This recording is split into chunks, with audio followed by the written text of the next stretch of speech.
Alrighty then, Leute, und damit herzlich willkommen zu einer weiteren Shakes the Fidget Folge mit mir und Basti zum ersten Advent. Ich wünsche euch alles herzlich Gute, euch und euren Liebsten, wie ihr auch immer ihn verbracht habt, den ersten Advent. Es ist ja winterliches Wetter. Tatsächlich könnte es von meiner Warte her ein bisschen mehr Schnee sein, denn es ist kalt genug, dass der Schnee liegen bleibt.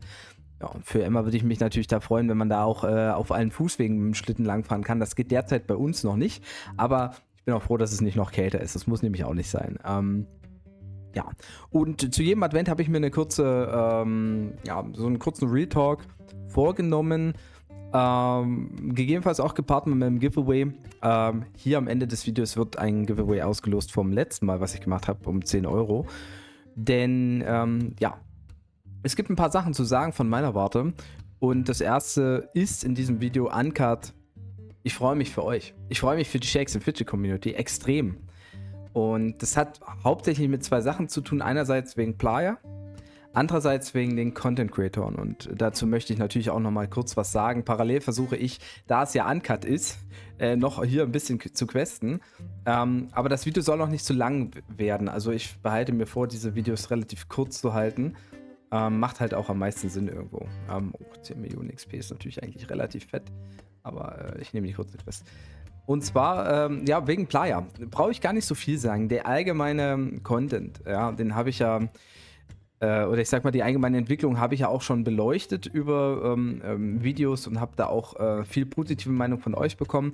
Es gibt Themen, die nicht für alle optimal laufen. Tobi, speziell an dich, das Thema Botting-Gilden. Du bringst es überall in den Kommentaren, um deinen Beitrag zu leisten. Das ist auch vollkommen okay.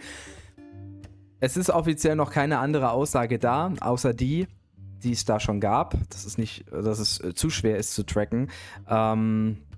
Beziehungsweise 100%. Es ist ja das Thema, es muss 100%ig bewiesen sein. Und ich weiß, dass es Möglichkeiten gibt, sich das auch anzuzeigen und auch weiterzuleiten. Ich habe auch solche Nachrichten auch nochmal weiter kommuniziert intern. Es gab dazu noch keine Aussage. Ich glaube, dass das Thema nicht ignoriert wird permanent, sondern so wie ich Playa Games einschätze oder kenne, gibt es verschiedene Abteilungen für verschiedene Bereiche und ich glaube, dass, wenn es überhaupt eine Abteilung dafür gibt, ist die gerade eigentlich an anderen Themen involviert und ich glaube, lass mal die ganze Serverfusion und Updates, also lass mal das nächste Jahr mal so richtig einschlagen.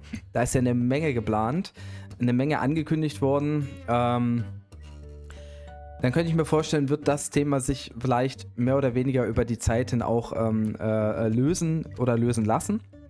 Aber ansonsten gibt es wirklich da keinerlei, sage ich mal, Gründe, sich über Playa recht großartig zu beschweren. Also die Aktion, ja, die Black Friday Pakete, dass die halt nicht alle gleich auf einmal kaufbar sind, das war noch nie anders. Das ist auch mit den normalen Paketen so. Es baut aufeinander auf. Das wird sich Playa, also dieses Schema wird Playa nicht mehr ändern. Das ist dementsprechend auch kein gültiger Kritikpunkt, weil es, wie gesagt, noch nie anders war. Für die Spieler, die es nicht wissen. Also ich sehe das echt gut, weil durch die Entwicklung, die da Playa nimmt, in-game performance-technisch, interessante Fusionswelten, Content-Update, der dieses Jahr zwar nicht so krass war, aber dafür sehr gute Entscheidungen im Bereich der Klassen.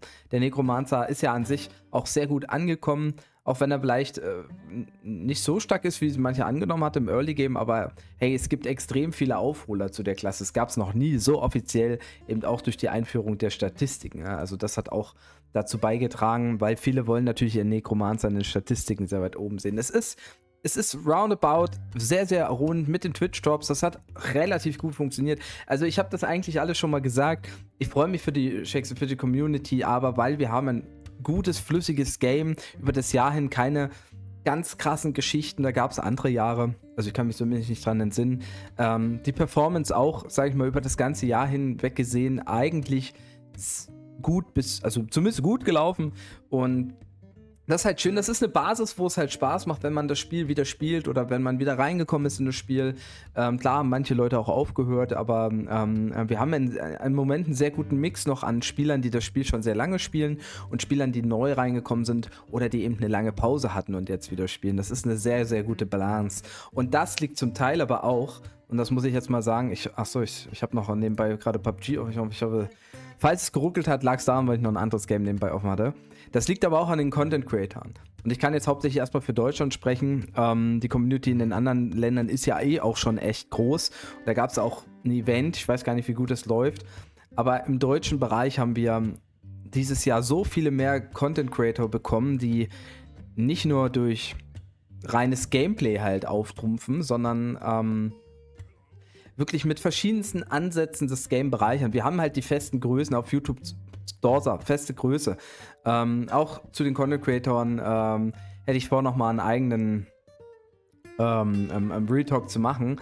Aber ja, ist natürlich für mich auch nochmal ein ganz anderes Schema, wo ich ihn auch mal live getroffen habe, dass das halt 1:1 passt. Also der Eindruck, den er online vermittelt, die Themen, es kommt gut an. Alles, was er anfasst, hat Hand und Fuß und dementsprechend auch das Feedback auf YouTube extrem, extrem positiv. Freut mich auch riesig für ihn.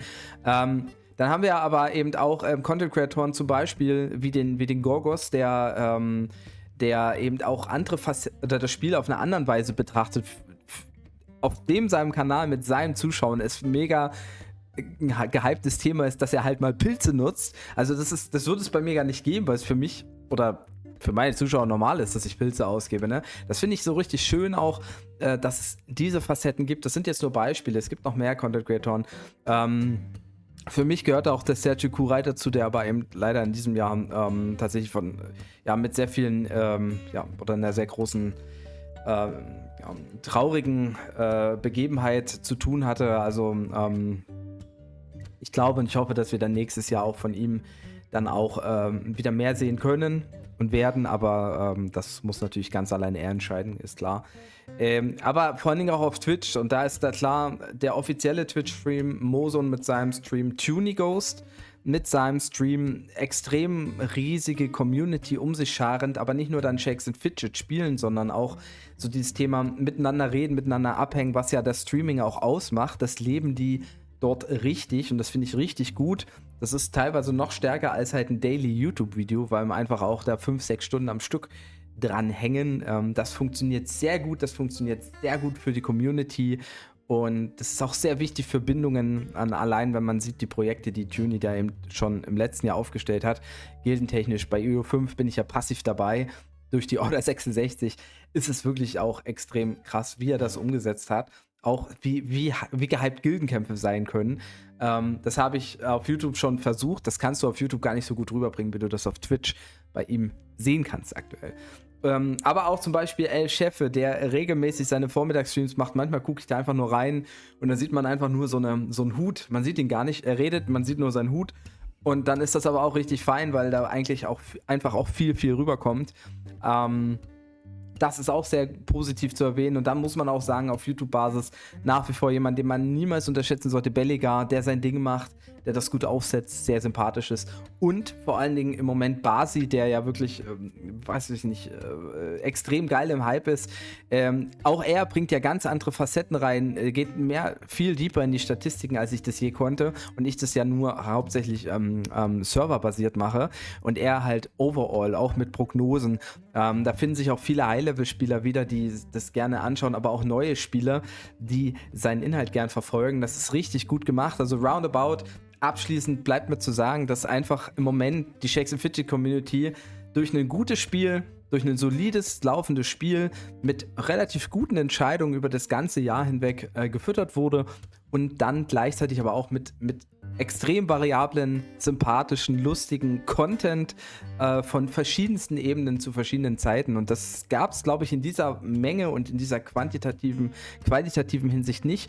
Da fällt mir noch ein, ich wollte auch natürlich nochmal Capso mit seinem Freedom Twitch Channel, also mit den verschiedenen Leuten, die auf EU5 geballert haben, auf EU8, das auch sehr transparent machen, dass man eben sieht, was da alles möglich ist bei extrem Pilzeinsatz, aber ich sage immer gerne dazu, die Pilze sind nur 70%, man muss sie auch richtig einsetzen und das ist das Know-how und das haben die auch gezeigt. Das ist wieder eine ganz andere Facette. Es gibt eigentlich nichts, was es nicht gibt, auf gut Deutsch. Und das ist der große Vorteil, den ich im Moment sehe für die Shakes and Fidget Community, warum das halt auch so extrem viel Spaß macht. Und mal über die Früchte mal hier hinweg gesehen, da habe ich glorreich gesammelt über den Elevator, aber teilweise gar nicht ausgegeben. Ja gut, ist ja auch egal. Ja, das ist es letztendlich. Für meinen ersten Real Talk am Ende kommt jetzt nochmal der Gewinner. Wird von mir jetzt eingeblendet vom 10 Euro Giveaway, was ich auf Englisch hatte mit den Pets. Das ist der, ja, hier sieht man es. Der X-Zocker96. Ich glaube, das ist ein deutscher X-Zocker96. Congratulations, you won 10 Euro. We have to get in contact to each other. Und ja, Ausblick für die Woche ist Gildenvergleich EU8, Montag oder Dienstag Players to Watch EU7. Gegebenenfalls auch nochmal W50. Und ansonsten dann eigentlich zum zweiten Event dann wieder ein neuer Real Talk. Und ja, ich hoffe, das hat euch gefallen trotzdem. Und kommt gut rein die Woche. Passt auf, falls es sehr winterlich ist. Fahrrad, Autofahren, auch zu Fuß. Seid vorsichtig. Haut auf jeden Fall rein, macht Tschüss und Servus, euer Basti.